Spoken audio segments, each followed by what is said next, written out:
नमस्कार. अर्थ जागृतीमध्ये आपले स्वागत आहे. अर्थाशिवाय जीवनाला अर्थ नाही. याच अर्थासाठी आपल्याला जागृती करण्यासाठी आज आपण एका ध्येयवेड्या उद्योगपतीची माहिती घेणार आहोत.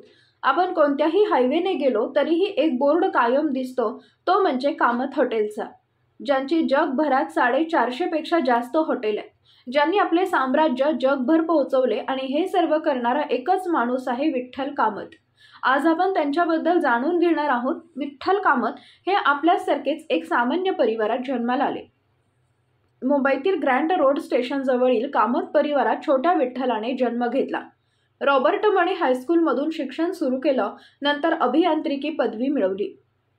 आता आपला मुलगा फार शिकलाय असे वडील व्यंकटेश कामत यांना वाटत होते. ते एक छोटे रेस्टॉरंट चालवत होते.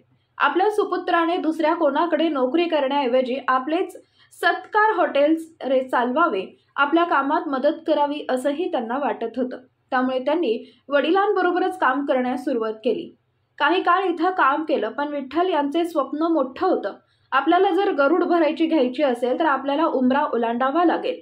राज्य, देश, खंड या सर्व सीमा ओलांडाव्या लागतील असं त्यांना वाटत होते. यानंतर विठ्ठल यांनी देशात आणि परदेशात अनेक हॉटेल्सना भेटी दिल्या. त्यातील खाच खोळगे समजून घेतले. या व्यवसायाबद्दल सर्व माहिती मिळवली. त्यावर स्वतः अभ्यास केला. अनेक ठिकाणी स्वतः अनुभव घेतला. शक्य तितकी माहिती गोळा करण्याचा निर्णय घेतला. या ठिकाणी विठ्ठल कामत यांनी फक्त पुस्तकी ज्ञान घातलं नाही, तर त्यांचा अनुभव सुद्धा घेतला. ते काही काळ लंडनमधील रेस्टॉरंटमध्ये कुक म्हणून नोकरी घेतली. बराच अनुभव, माहिती आणि ज्ञान घेऊन ते भारतात आले. या ठिकाणी आपण समजून घेतलं पाहिजे, अनुभव, माहिती आणि ज्ञान यात फरक आहे. माहिती ही वरवरची असते, ज्ञान सखोल असते. उदाहरणार्थ, समोर विहीर आहे हे माहीत आहे, पण ती किती खोल आहे, त्यात किती पाणी आहे, त्या पाण्याचा काय उपयोग केला जातो, ते कोणाच्या शेतात जातं, त्यावर कोणती पिके येतात याचं ज्ञान आहे. आणि आपण स्वतः त्या विहिरीत उतरलो, पोहोचलो, मोटार चालू करून शेताला पाणी दिली, हा झाला अनुभव. तर अशा प्रकारे विठ्ठल कामत यांनी माहिती, अनुभव आणि ज्ञान घेतले. आता ते आपल्या मायभूमीत आले. जवळ काही पैसे होते, यातून त्यांनी अनेक रेस्टॉरंट सुरू करायला सुरुवात केली. हळूहळू व्यवसाय वाढायला लागला. त्यांनी मुंबईत या व्यवसायात पाय रोवला. शक्यतो शेट्टी अडवाण नावाची लोकच हा व्यवसाय करतात असा प्रघात आहे. पण कामत यांनी पाय जमिनीवर ठेवून आकाशात भरारी मारायला सुरुवात केली. सांताक्रूज विमानतळाजवळील 4 स्टार हॉटेल प्लाझ्मा त्यांनी विकत घेतलं. या ठिकाणी भारतातील पहिले इकोटेल 5 स्टार हॉटेल आर्किड हे या ठिकाणी उभे राहिले. या काळात विठ्ठल कामत यांनी भारतातील प्रत्येक महत्त्वाच्या रस्त्यांवर आपले हॉटेल सुरू केले. देशात हॉटेलचे जाळे पसरवल्यानंतर परदेशातही त्यांनी अनेक हॉटेल्स उभी केली.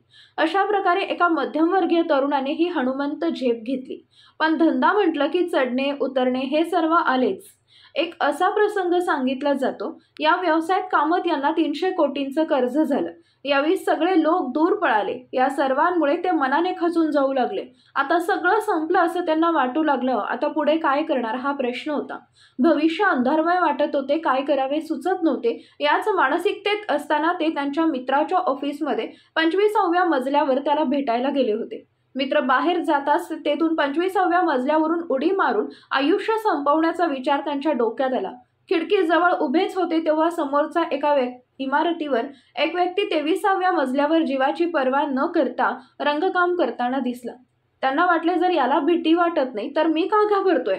समोरचा माणूस पोटाची खळगी भरण्यासाठी जीवाची पर्वा न करता हे काम करतोय. त्याला पगार काय असेल, पण तो किती मोठी जोखीम घेतोय.